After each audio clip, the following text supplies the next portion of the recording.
Je m'appelle Loïc, j'ai 46 ans, j'ai 3 enfants, Carla, Charlie et Pablo. J'ai aujourd'hui un petit groupe hôtelier sur Lyon, les Aubergistes Lyonnais, avec 3 hôtels et 2 restos essentiellement et une activité événementielle.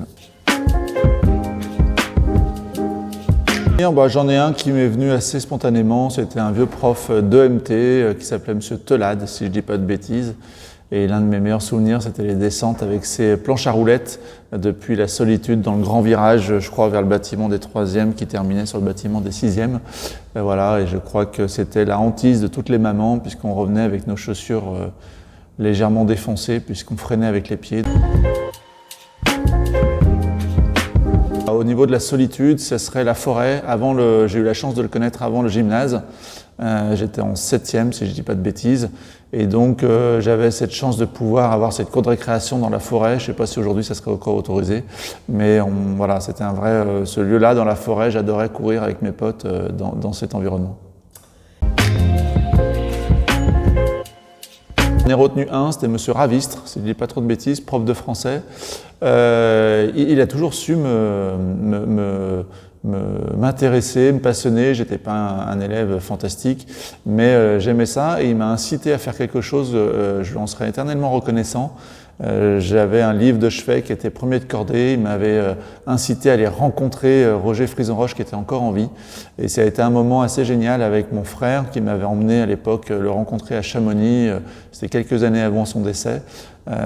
J'avais enregistré sur une vieille cassette que j'ai malheureusement perdue cette interview et c'était pas à l'heure du numérique et je me souviens que Ravistre m'avait dit mais t'as pas pris une photo et j'ai pas pris une photo, j'avais pas eu ce réflexe-là.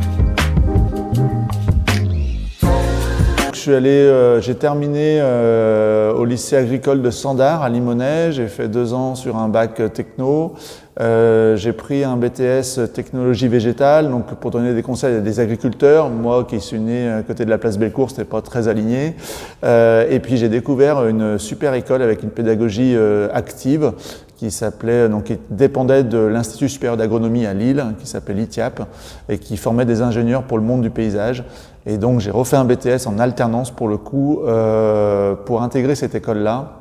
Et donc j'ai découvert le monde de l'apprentissage, qui m'a passionné. J'ai fait 6 ans de chantier, donc j'étais vraiment les 2 mains dans le chantier. Et j'ai enchaîné par cette école d'ingénieur pendant 3 ans. Je termine major de promo. Ça a été passionnant pour moi, ça a été une révélation. J'ai fait plein de rencontres dans le monde de l'entreprise, des personnalités comme Emmanuel Moni de l'entreprise Starvel pour lequel j'ai travaillé 10 ans.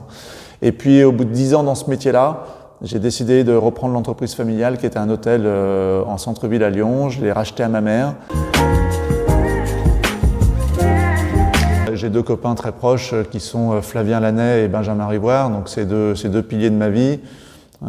Ces deux mecs, on a un lien qui n'est pas forcément du quotidien, mais je pense qu'on sait au moins les uns et les autres que s'il nous arrive quoi que ce soit, on peut compter sur eux.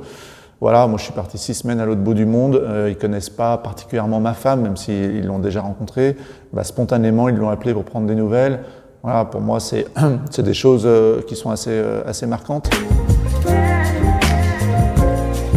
Je suis plutôt investi dans des logiques entrepreneuriales avec le Centre des jeunes dirigeants, mais aujourd'hui, je m'investis beaucoup dans un projet qui s'appelle EPA, enfin une association plus qu'un projet, Entreprendre pour apprendre, qui est de faire entrer la logique entrepreneuriale dans les écoles et essayer d'améliorer la relation école-entreprise, plus les élèves, et de faire en sorte que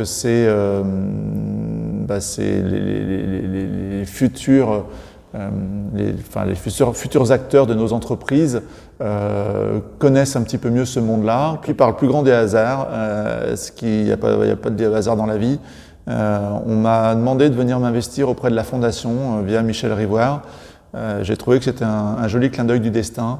Ça avait beaucoup de sens. Je reste quand même marqué par l'esprit mariste qui m'a forgé et qui m'a donné un ADN et des valeurs.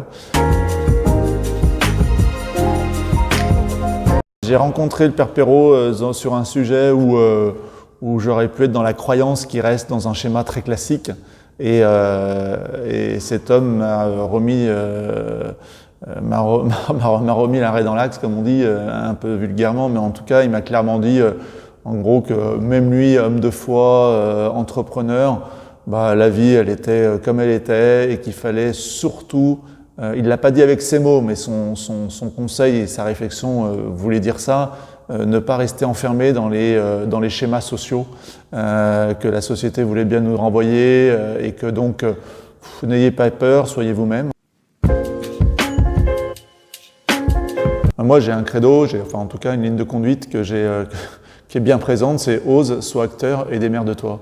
Je rajouterai un peu avec tendresse dans ce monde un petit peu difficile en ce moment, mais ose, c'est qu'on a une chance, si vous êtes sorti des Maris, c'est que vous avez une chance énorme, c'est d'avoir reçu beaucoup de choses. Donc ne vous plaignez pas et faites-en quelque chose. Soyez acteur parce que y a que comme ça qu'on peut avancer et qu'on peut être bon. Et puis démerde-toi parce qu'à un moment donné, on peut compter que sur soi pour avancer.